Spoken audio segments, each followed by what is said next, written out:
Dia 156, 2 Samuel, capítulo 23, versículo 24, até o capítulo 24, versículo 25.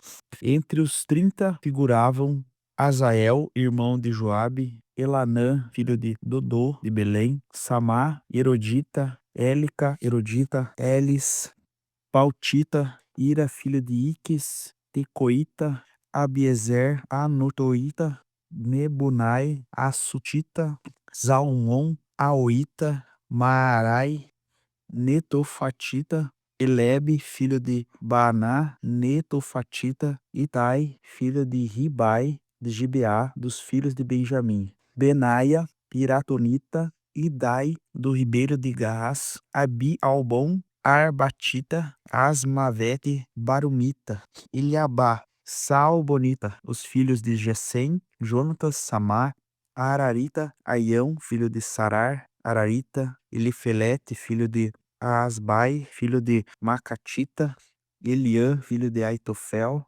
Gelonita, Esrai, Carmelita, Parai, Arbita, Igal, filho de Natã, de Zobá, Bani, Adita, Zeleque, Amonita, Narai, Berorita, o que carregava armas de Joabe, filho de Zeruia, Ira, Itrita, Garebe, Itrita, Urias, Oiteu, ao todo eram 37.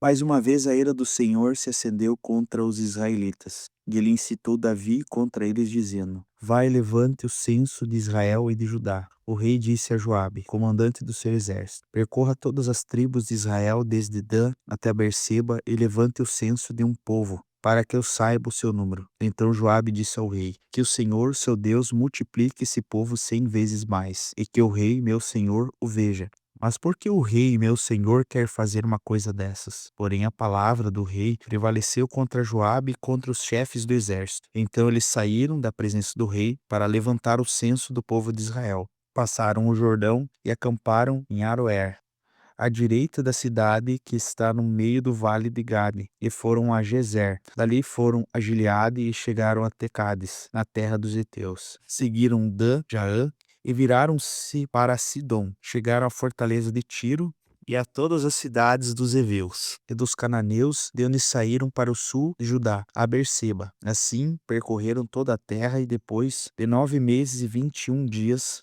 chegaram a Jerusalém. Joabe apresentou ao rei o resultado do recenseamento do povo. Havia em Israel 800.000 homens de guerra, que puxaram da espada, e em Judá eram 500.000. Depois de haver recenseado o povo, Davi ficou com dor no coração. Ele disse ao Senhor: Cometi um grave pecado ao fazer o que fiz, mas agora eu peço que perdoes a iniquidade do teu servo, porque fiz uma grande loucura. Quando Davi se levantou pela manhã, a palavra do Senhor veio ao profeta Gade, vidente de Davi, dizendo: Vá e diga a Davi: Assim diz o Senhor: Eu lhe ofereço 3 opções. Escolha uma delas agora, para que eu execute uma delas contra você. Gade foi falar com Davi e lhe comunicou isso, dizendo: Você quer 7 anos de fome na terra, 3 meses fugindo dos seus inimigos que vão persegui-lo, ou 3 dias de peste na sua terra? Decida agora e diga que resposta devo dar ao que me enviou. Então Davi disse a Gade: Eu estou muito angustiado, porém é preferível que caiamos nas mãos do Senhor, porque muitas são as misericórdias dele. Não quero cair nas mãos dos homens. Então o Senhor enviou a peste até Israel, desde a manhã até o tempo que havia determinado. E desde Dan até Berseba morreram 70.000 homens do povo, quando o anjo do Senhor estendeu a mão sobre Jerusalém para a destruir. O Senhor mudou de ideia quanto a este mal e disse ao anjo que fazia a destruição entre o povo: Basta, retire sua mão. O anjo estava junto à eira de Araúna, o Jebuseu. Então, ao ver o anjo que feria o povo, Davi falou ao Senhor e disse: Eu é que pequei. Eu é que fiz essa perversidade. Mas essas ovelhas, o que elas fizeram? Que a tua mão seja contra mim e contra a casa de meu pai. Naquele mesmo dia, Gade foi falar com Davi e lhe disse: Vá e edifique um altar ao Senhor na eira de Araúna, o Jebuseu. Davi foi segundo a palavra de Gade, como o Senhor lhe havia ordenado. Araúna viu do alto que o rei e os seus homens vinham ao seu encontro. Saiu e se inclinou diante do rei com o rosto em terra, e perguntou ao rei: Por que o rei, meu senhor, vem até esse seu servo? E Davi respondeu: para comprar de você essa eira, a fim de edificar nela um altar ao Senhor, para que cesse a praga do meio do povo. Então Araúna disse ao rei: que o rei, meu senhor, tome e ofereça o que bem quiser. Aqui estão os bois para o holocausto, o debulhador de cereais, a canga dos bois para a lenha, tudo isso, ó rei, Araúna oferece ao rei. E acrescentou que o Senhor, o seu Deus, aceite a sua oferta. Porém o rei disse a Araúna: não, eu não posso aceitar. Eu vou comprar de você pelo que vale, porque eu não oferecerei ao Senhor, o meu Deus, holocausto que não me custe nada. Assim Davi comprou a eira e os bois por 50 moedas de prata. Davi edificou ali um altar ao Senhor e apresentou holocaustos e ofertas pacíficas. Assim o Senhor se tornou favorável para com a terra, e a praga cessou no meio de Israel. Atos capítulo 3, do versículo 1 até o 26. Pedro e João estavam se dirigindo ao templo para a oração das 3 horas da tarde. Estava sendo levado um homem coxo de nascença, que diariamente era colocado à porta do templo chamado Formosa, para ali pedir esmolas aos que estavam entrando no templo. Quando ele viu Pedro e João que iam entrar no templo, pediu-lhes que desse uma esmola. Pedro, então, fitando os olhos nele, juntamente com João, disse o seguinte a ele: olhe para nós. Ele os olhava atentamente, esperando receber alguma coisa. Porém, Pedro disse o seguinte a ele: eu não possuo ouro nem prata, mas tudo o que eu tenho, isso eu lhe dou. Em nome de Jesus Cristo, o Nazareno, levante-se e ande. E pegando na mão direita do homem, ajudou-o a levantar. Imediatamente os seus pés e tornozelos se firmaram, e dando um salto ele ficou em pé, e começou a andar e entrou com eles no templo, pulando e louvando a Deus. Todo o povo viu o homem andando e louvando a Deus. Reconheceram que ele era o mesmo que pedia esmolas, assentado na porta formosa do templo, e ficaram muito admirados e espantados com o que havia acontecido. Enquanto aquele homem ainda se mantinha ao lado de Pedro e João, todo o povo perplexo correu para junto deles no pórtico chamado de Salomão. Quando Pedro viu isso, dirigiu-se ao povo dizendo: Israelitas, por que vocês estão admirados com isso, ou por que vocês estão com seus olhos fixos em nós, como se pelo nosso próprio poder ou piedade tivéssemos feito esse homem andar? O Deus de Abraão, o Deus de Isaque, o Deus de Jacó, o Deus dos nossos pais, glorificou o seu servo Jesus, a quem vocês traíram e negaram diante de Pilatos. Quando esse já havia decidido soltá-lo, vocês negaram o santo e o justo e pediram que fosse solto um assassino em seu lugar.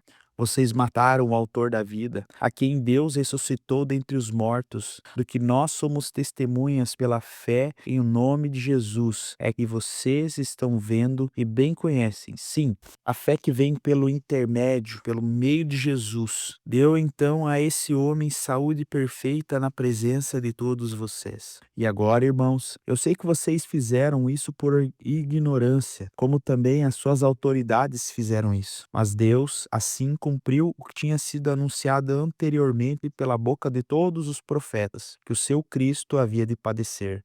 Portanto, arrependam-se e se convertam, para que sejam cancelados os seus pecados, a fim de que da presença do Senhor venham tempos de refrigério, e que ele envie o Cristo, que já foi designado para vocês, a saber, Jesus, a qual é necessário que o céu receba até os tempos de restauração de todas as coisas, de que Deus falou por meio da boca dos seus santos profetas desde a antiguidade. Porque Moisés disse: o Senhor Deus fará com que de meio de vocês, dos seus irmãos, se levante um profeta semelhante a mim, e esse vocês ouvirão em tudo o que ele disser. Quando não der ouvidos a essa profecia ou esse profeta, será exterminado do meio do povo.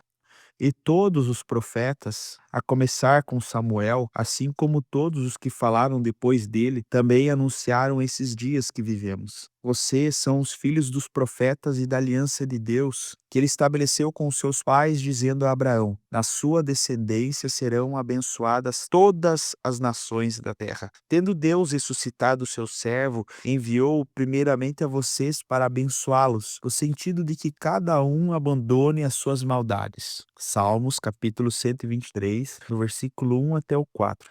A ti que habitas nos céus, eleva os meus olhos. Como os olhos dos servos estão atentos às mãos dos seus senhores e os olhos da serva à mão da sua senhora, assim os nossos olhos estão atentos ao Senhor nosso Deus, até que tenha compaixão de nós. Tem compaixão de nós, Senhor, tem compaixão, pois estamos saturados de tanto desprezo. A nossa alma está saturada da zombaria dos arrogantes e do desprezo dos soberbos. Provérbios capítulo 16, do versículo 21 até o 23.